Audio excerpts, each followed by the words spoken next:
How's it going, everybody? Good evening to all of you, and welcome to From the Stretch. This is episode number 3 on this November 13th, 2024. It's Wednesday, halfway there. Happy hump day to all of you as well, too. I found 3 interesting events that you might be interested in as well. I also found some other surprising historical things that are going on another website. I'll share that with you later on in the program as we go along here. But our 3 important events that pertain to today take us all the way back to AD.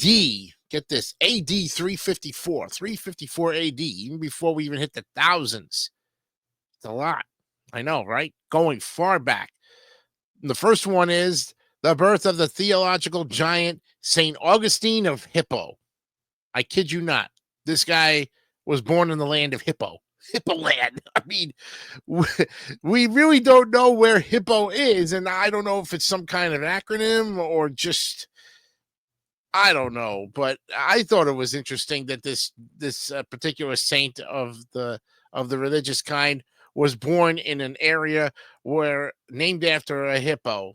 Now, I'm not sure what brought about that, but we'll delve into it just a little bit here. And then we go from 354 AD to 1789, where a leap into the skies as Benjamin Franklin's vision for balloon experiments. You know, Benjamin Franklin at the peak of his time was experimenting with so much stuff. Why not experiment with a balloon? But then I think something happened with the kite with electricity, if I'm not mistaken. I don't know if that was before this or after. One way or the other, he does discover electricity. What about the balloon, though? We'll look at that in just a little bit as well.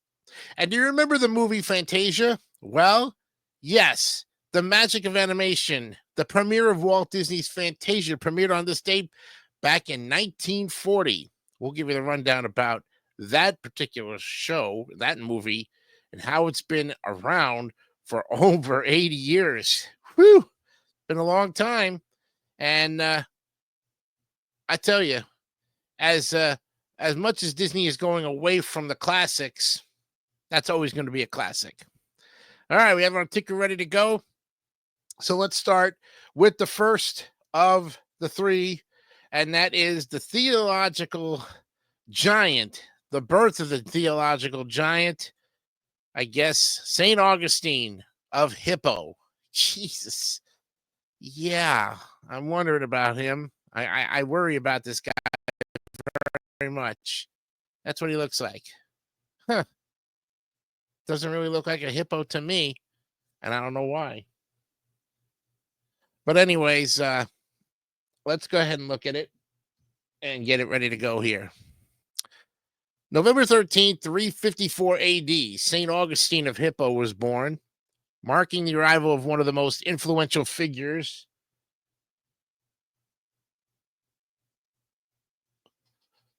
in the development of Western Christianity and philosophy. Augustine's profound insights into faith, morality, and human nature have shaped theological thought for centuries.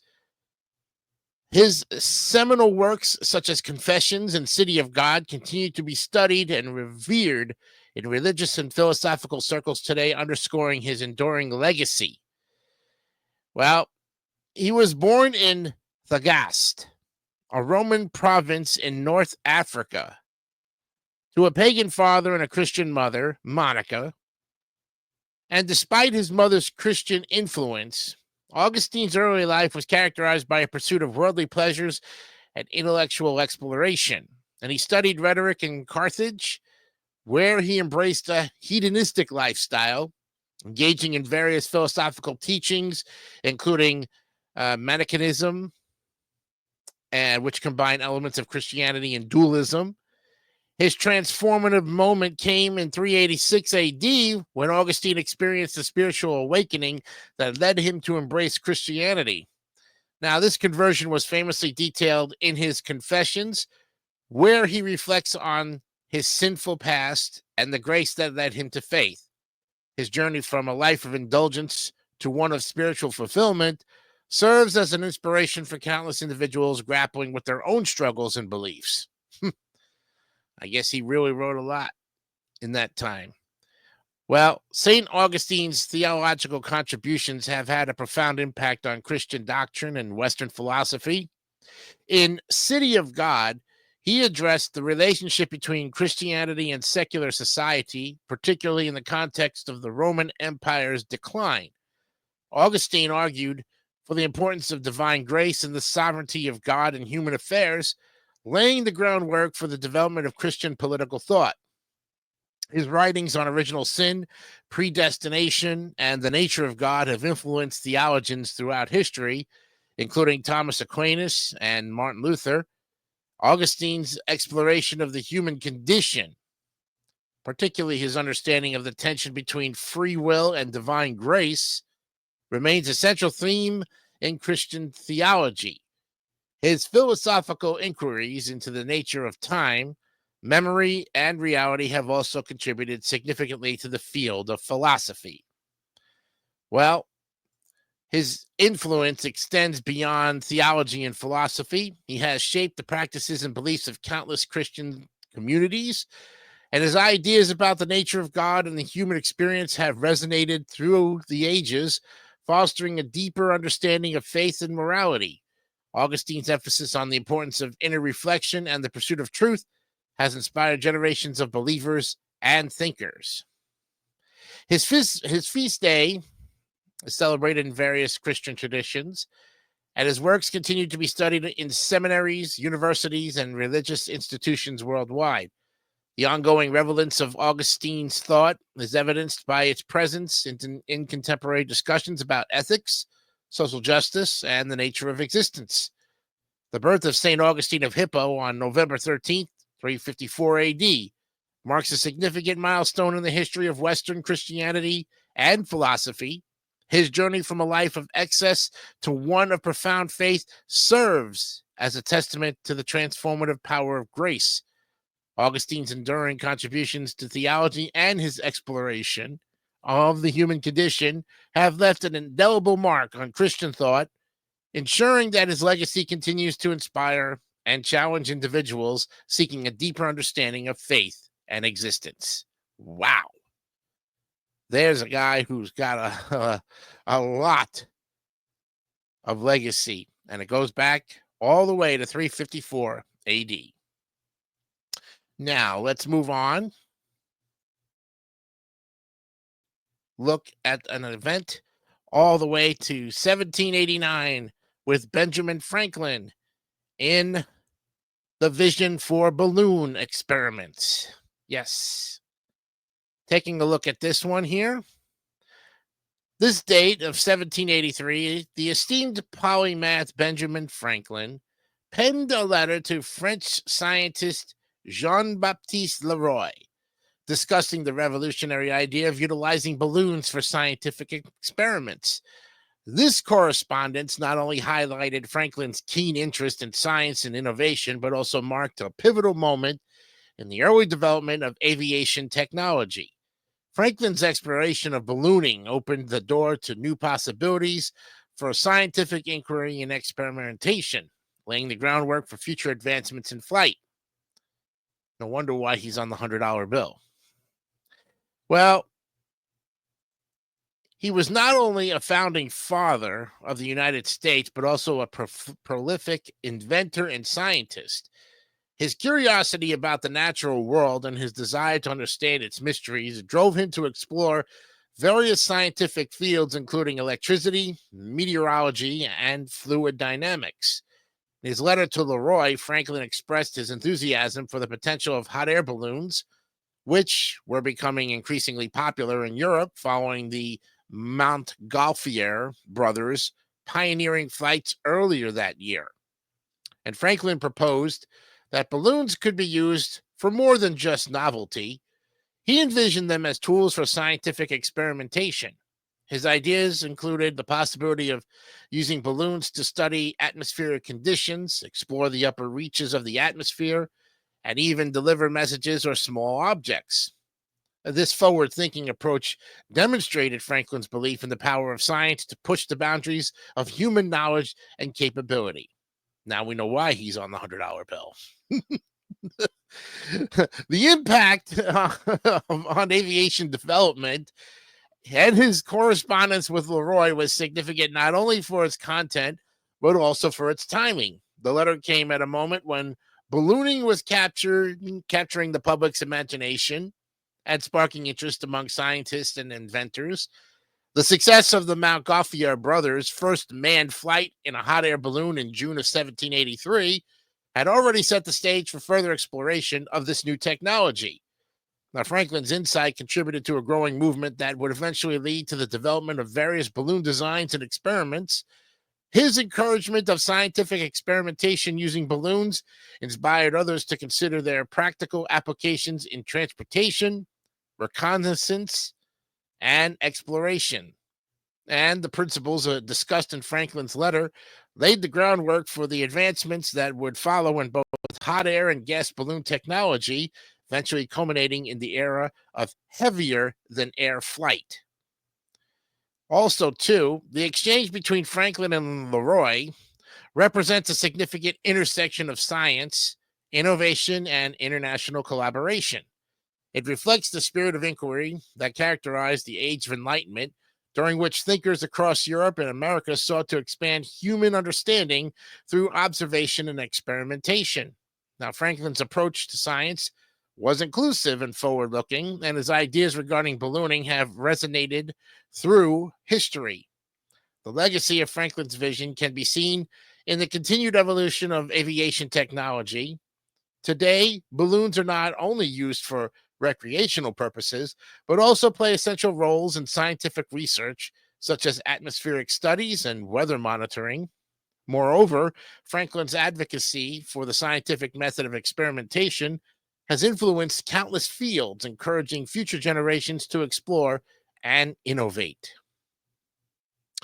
Well, the letter written by Benjamin Franklin to Jean-Baptiste Leroy on November 13, 1783, marked a crucial step in the exploration of aviation technology and the use of balloons for scientific inquiry. Franklin's insights and visionary ideas demonstrated his commitment to advancing knowledge and understanding through experimentation. And as we reflect on this moment in history, we recognize the lasting impact of Franklin's work on the field of aviation and the broader realm of science, inspiring a legacy of curiosity and innovation that continues to thrive today. Nice. No wonder why, again, he's on the $100 bill.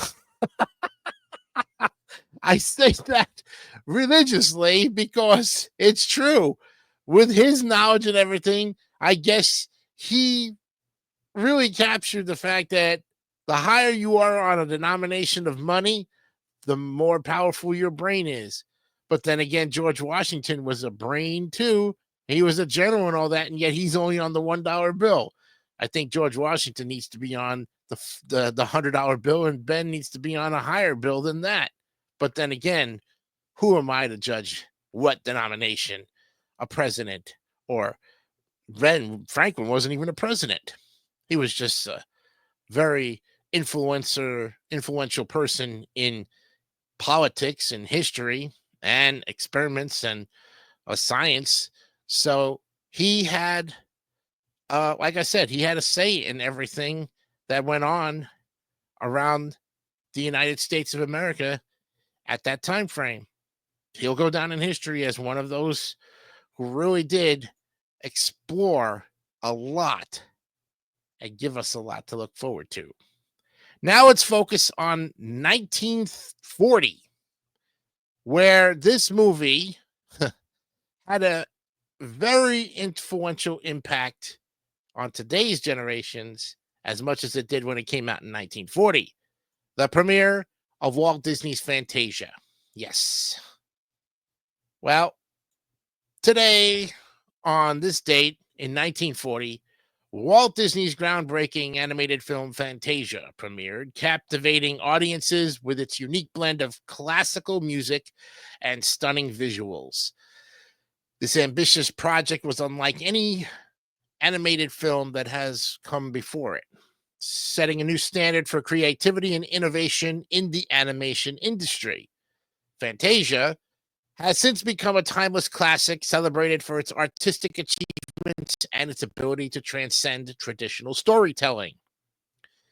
Fantasia was conceived as a multimedia experience that combined animation with orchestral music, showcasing a variety of classical compositions performed by the Philadelphia Orchestra, conducted by Leopold Stokowski, or Stokowski. Leopold, remember that. Leopold, yes, that Leopold. The film features a series of animated segments, each inspired by a different musical piece, creating a symphonic journey through sound and imagery. And from the whimsical dance of the Nutcracker Suite to the haunting tale of Night on Bald Mountain, each vignette demonstrated the potential of animation to evoke emotion and tell stories in entirely new ways. The film was groundbreaking, not only for its artistic content, but also for its technical innovations. Disney utilized the then revolutionary technique of stereophonic sound, which enhanced the auditory experience for viewers. This emphasis on marrying sound and visuals set Fantasia apart from traditional animated films, pushing the boundaries of what animation could achieve. And the film's release marked a turning point in the industry, inspiring animators and filmmakers to explore new artistic avenues and expand the possibilities of animated storytelling. Yes. But despite a mixed reception at its initial release, Fantasia gained popularity over the years and became one of Disney's most cherished films. Its unique approach to storytelling, which invites audiences to engage with classical music in a visual context, opened doors for the appreciation of both animation and classical music. And the film has since been re-released several times and remains a staple in the Disney catalog. Fantasia has also inspired numerous adaptations and revivals, including Fantasia 2000, which continued the legacy of blending animation with classical music. And the film has left an indelible mark on popular culture, influencing generations of artists, musicians, and filmmakers. And its innovative spirit and artistic ambition continue to resonate, making it a reference point for discussions about the intersection of music and visual art. And the lasting impact of Fantasia can be seen in its ongoing relevance in contemporary culture. The film serves as a testament to the power of creativity and imagination, demonstrating that animation can be a serious art form capable of conveying deep emotional experiences. It has inspired countless artists to explore the boundaries of animation and its potential to communicate complex ideas and feelings. Audiences revisited Fantasia. They are reminded of the timeless nature of music and art and the way they can work together to create unforgettable experiences. The film's ability to engage viewers of all ages highlights its universal appeal and reaffirms its place in the pantheon of cinematic classics. The premiere of Walt Disney's Fantasia on this date, back in 1940, marked a significant moment in the history of animation, showcasing the potential of the medium to blend sound and visual artistry in innovative ways. Its legacy as a pioneering work continues to inspire and captivate audiences, ensuring that Fantasia remains a beloved classic that celebrates the magic of creativity. And as we reflect on its impact, we recognize the film's role in shaping the future of animation and its enduring place in the cultural landscape. Wow. I remember seeing Fantasia when I was maybe about 5 or 6, and I was in awestruck. I guess that's why I'm not a big fan of classical music, but any kind of instrumental music somehow inspires me to give my best thinking. And that's the way it is sometimes. Yes. All right. Now, let's go on to some surprising facts about every U.S. president. Let's go ahead and share that. We have some time before the end of our program. So let's take a look. This is from the U.S. History Archives, History Facts. put that up. Now, this is from historyfacts.com. Okay.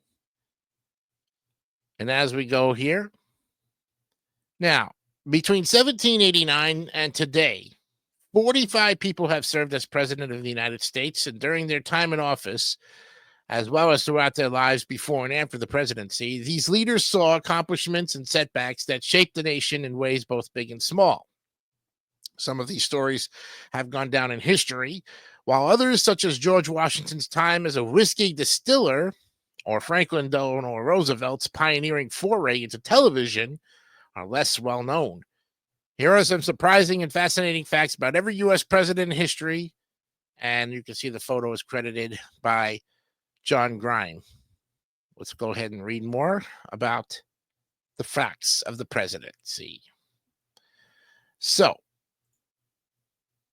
there we go. Now, we'll look at this, and we'll take a look at it every day, a couple of them before time runs out. George Washington distilled whiskey after his presidency. Well, in 1797, mere months after leaving office, George Washington opened a whiskey distillery on his vast Mount Vernon estate. The venture proved to be widely successful, and as the distillery produced nearly 10,000 gallons of the liquor in 1799, far more than the average of 650 gallons produced by other Virginia-based distilleries at the time. Well, John Adams, when John Adams' predecessor, George Washington, took office, the White House was just an idea. Irish and American architect James Hoban was tapped to design the building, which was finally completed in 1800 during the Adams administration. He was the first, so John Adams was the first president to actually live in the White House, allowing America's second president to become the first White House president. Yes. Interesting. There's Thomas Jefferson. Yeah, and around the time he served as U.S. Minister to France from 1785 to 1789, future President Thomas Jefferson wrote, "The best macaroni in Italy is made with a particular sort of flour called semola in Naples." Jefferson tasked his private secretary, diplomat William Short, with tracking down a machine for making this dish, which he eventually had shipped to the U.S. The founding father was known for serving macaroni, a term he used to describe all pastas, both with and without cheese, to his guests. Jefferson even had his own written recipe for an early form of mac and cheese that was influenced by similar Italian recipes. The spoken and written accounts of those meals led to the dish's increased popularity throughout the United States. You know that James Madison was the shortest president? Standing at just 5 feet 4 inches, James Madison, who also weighed only around 100 pounds, was exactly a foot shorter than the tallest U.S. president. Abraham Lincoln, who stood at 6 feet 4 inches. Madison's closest presidential rivals in height were Benjamin Harrison and Martin Van Buren, both of whom were a wee bit taller at 5 feet 6 inches. James Monroe was the third president to die on the 4th of July.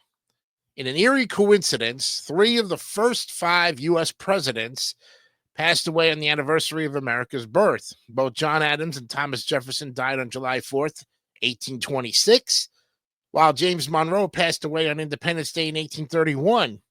On the flip side, Calvin Coolidge was the only president born on the 4th of July in the year 1872. John Quincy Adams served in Congress before and after being president. Only one U.S. president, John Quincy Adams, served in the House of Representatives after being elected commander-in-chief. He served as a senator from Massachusetts from 1803 to 1808, then as the president of the United States from 1825 to 1829. He was elected to the House of Representatives shortly after his presidential term, serving from 1831 until his death in 1848. And Andrew Jackson kept a giant wheel of cheese in the White House. Well, in 1836, President Andrew Jackson received a 1,400-pound block of cheese as a gift from a dairy farmer in New York, which he displayed to the White House for more than a year. Before leaving office, Jackson invited the public to the White House to come take some cheese. A first-hand account recalls men, women, and children hacking away at it until the carpet was slippery with cheese. Well, we'll look at the next time we'll be together, will be tomorrow. We'll look at Martin Van Buren, who was the first president born a U.S. citizen. So we're out of time right now, and we'll take a look at some more interesting facts about our U.S. presidents that you didn't know. And, of course, our 3 events for tomorrow, November 14th, on a Thursday. And then you won't see us again until next Monday because we take a day off. We're on 4 days a week out of the 5. So don't forget to also look at some other great programming on our schedule lined up as always. And remember, be honest and be real and keep it simple, stupid. Kiss. Have a great night, and we'll see you tomorrow. Bye for now.